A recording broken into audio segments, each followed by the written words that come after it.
દમણ અને દીવ ભાજપના સંગઠનમાં દમણ જિલ્લામાં ભાજપ પ્રમુખ તરીકે ભરતભાઈ પટેલની નિમણૂક, જ્યારે દીવ જિલ્લામાં ભાજપ પ્રમુખ તરીકે મોહનભાઈ લખામની પસંદગી કરવામાં આવી. દમણ અને દીવ ભાજપના સંગઠનમાં મોટા ફેરફારોની જાહેરાત કરવામાં આવી છે. દમણ જિલ્લામાં ભાજપ પ્રમુખ તરીકે ભરતભાઈ પટેલની નિમણૂક કરવામાં આવી છે, જ્યારે દીવ જિલ્લામાં ભાજપ પ્રમુખ તરીકે મોહનભાઈ લખામની પસંદગી કરવામાં આવી છે. આ પ્રસંગે પાર્ટીના વરિષ્ઠ નેતાઓએ જણાવ્યું હતું કે પાર્ટીને વધુ મજબૂત બનાવવા અને સંગઠનાત્મક કાર્યને વેગ આપવાના ઉદ્દેશ્યથી આ નિમણૂકો કરવામાં આવી છે.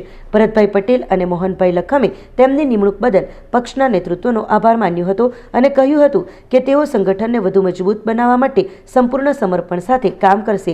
આ નિમણૂકોથી ભાજપના કાર્યકરો ખૂબ જ ઉત્સાહિત છે અને આશા રાખીએ છીએ કે નવા પ્રમુખોના નેતૃત્વમાં સંગઠન નવી ઊંચાઈઓને સ્પર્શશે.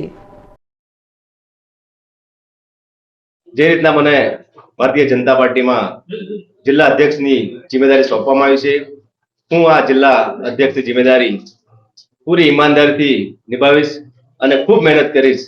ભારતીય જનતા પાર્ટી જે રીતના ટૂંક સમયમાં 7 થી 8 મહિનાની અંદર જિલ્લા પંચાયત અને ડીએમસી નું ચૂંટણી આવી રહી છે, હું ભારતીય જનતા પાર્ટીને આશ્વાસન આપું છું, વિશ્વાસ આપું છું.